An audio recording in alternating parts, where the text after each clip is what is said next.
Bank লুট, বিদ্যুৎ খাতে দুর্নীতি, জমি দখলকারী, বিদেশে অর্থ পাচারকারী, এরকম অগন্তি বিশেষণে বিশেষায়িত সালমান এফ রহমান। এবার জানাবো এশিয়ার সবচেয়ে বড় নবায়নযোগ্য বিদ্যুৎ কেন্দ্র তিস্তা সোলার লিমিটেডে তার দখলদারির গল্প। রংপুর বিভাগীয় প্রতিনিধি লিয়াকত আলী বাদলকে সাথে নিয়ে সেই গল্পের আদ্যোপান্ত জানাচ্ছেন আদিত্য মামুন।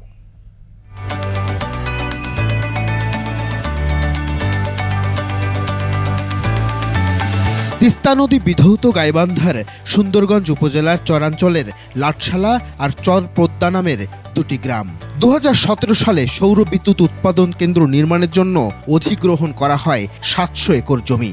স্থানীয়দের কর্মসংস্থান ও কৃষিকাজের বন্দোবস্তের প্রতিশ্রুতি দিয়ে জমি বাগিয়ে নিঃস্ব করা হয়েছে গ্রাম দুটির শত শত পরিবারকে।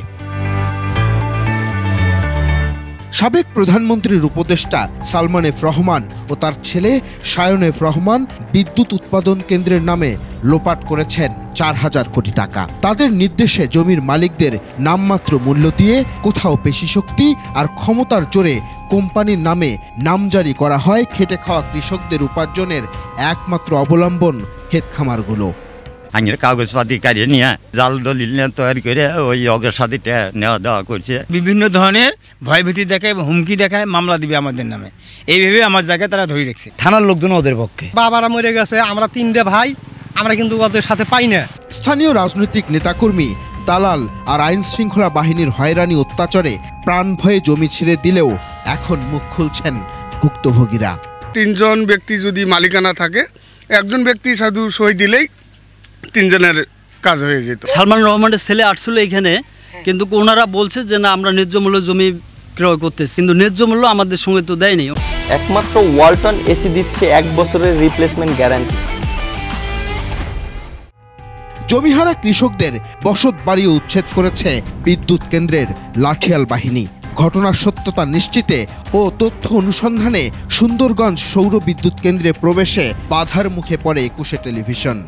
তারা বলছে যেটা সেটাই তো বললাম আমি। হ্যাঁ, কি বলছে? কোন স্যার বলছে? কি নাম তার? কেবল তাই নয়, নিয়ম নীতির তোয়াক্কা না করে নদী শাসনের কুফল ভোগ করছেন কৃষকরা। বাঁধ দিয়ে গতিপথ পরিবর্তন করার ফলে নাব্যতা হারিয়ে ফেলেছে এক সময়ের খরস্রোতা তিস্তা।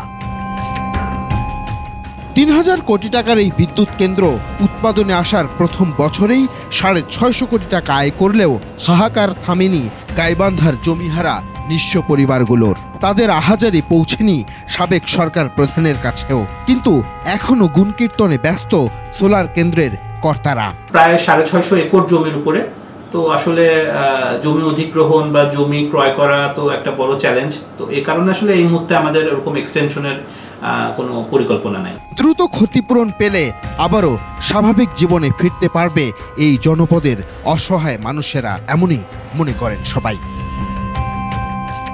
আদিত্য মামুন, 21 টেলিভিশন, ঢাকা।